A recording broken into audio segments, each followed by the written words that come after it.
Gaza पट्टी में Israel और हमास के बीच पिछले महीने हुए युद्ध विराम पर संकट के बादल छाने लगे हैं। बुधवार को इजराइल ने गाजा के हमास नियंत्रित क्षेत्रों में हवाई हमले किए, जिसमें कम से कम 22 फिलिस्तीनी नागरिकों की मौत हुई। ये हमला युद्ध विराम लागू होने के एक महीने के अंदर सबसे गंभीर माना जा रहा है और इससे क्षेत्र में तनाव बढ़ने का खतरा पैदा हो गया है। इजरायली सेना ने अपने बयान में कहा कि उनके सैनिक दक्षिणी गाजा में थे, तभी आतंकवादियों ने उन पर गोलीबारी शुरू कर दी। इसे युद्ध विराम का उल्लंघन मानते हुए आईडीएफ ने हमास के ठिकानों पर हवाई हमले किए। हमास की नागरिक सुरक्षा एजेंसी ने एएफपी को बताया कि गाजा शहर में 12 लोग मारे गए, जबकि दक्षिणी खान यूनिस इलाके में 10 नागरिकों की मौत हुई। गौरतलब है कि 10 अक्टूबर को अमेरिकी मध्यस्थता में इजराइल और हमास के बीच युद्ध विराम लागू हुआ था। बावजूद इसके दोनों पक्षों के बीच लगातार झड़पें होती रही है। आईडीएफ ने स्पष्ट किया कि उनका ये जवाबी हमला दक्षिणी इलाके में सैनिकों पर हुए गोलीबारी के बाद किया और किसी इजरायली सैनिक को नुकसान नहीं हुआ।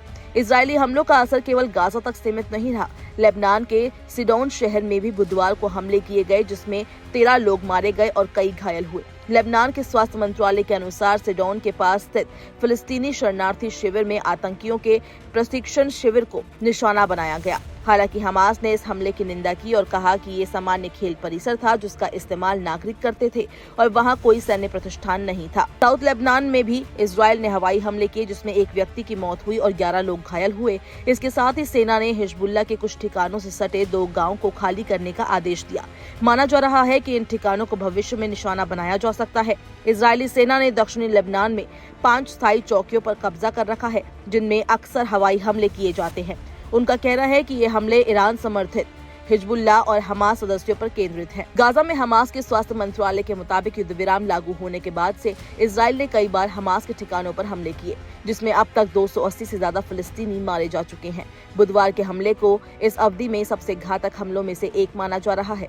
आपको बता दें कि अमेरिकी राष्ट्रपति डोनाल्ड ट्रंप की 20 सूत्री गाजा शांति योजना के तहत युद्ध विराम लागू हुआ था। योजना में सभी 48 इजरायली बंधकों को इजराइल लौटाना शामिल था। इनमें से अधिकांश जिंदा लौट चुके हैं, जबकि केवल 3 मृतक बंधकों की लाशें बची है। हालांकि राष्ट्रपति ट्रंप की शांति योजना के दूसरे चरण को लागू करने पर अभी सहमति नहीं बनी है। इसके तहत गाजा का नियंत्रण हमास को लेकर एक ट्रांजिशनल अथॉरिटी को सौंपना, समूह का निरस्त्रीकरण करना और एक अंतर्राष्ट्रीय स्थिरीकरण बल तैनात करना शामिल है। संयुक्त राष्ट्र सुरक्षा परिषद ने हाल ही में ट्रंप की शांति योजना का समर्थन किया था, लेकिन क्षेत्र में सुरक्षा की स्थिति अभी भी नाजुक है। विशेषज्ञों का कहना है कि इजरायली हमलों के बाद युद्ध विराम पर खतरे के संकेत मिल रहे हैं और क्षेत्र में नई हिंसा की संभावना बढ़ सकती है।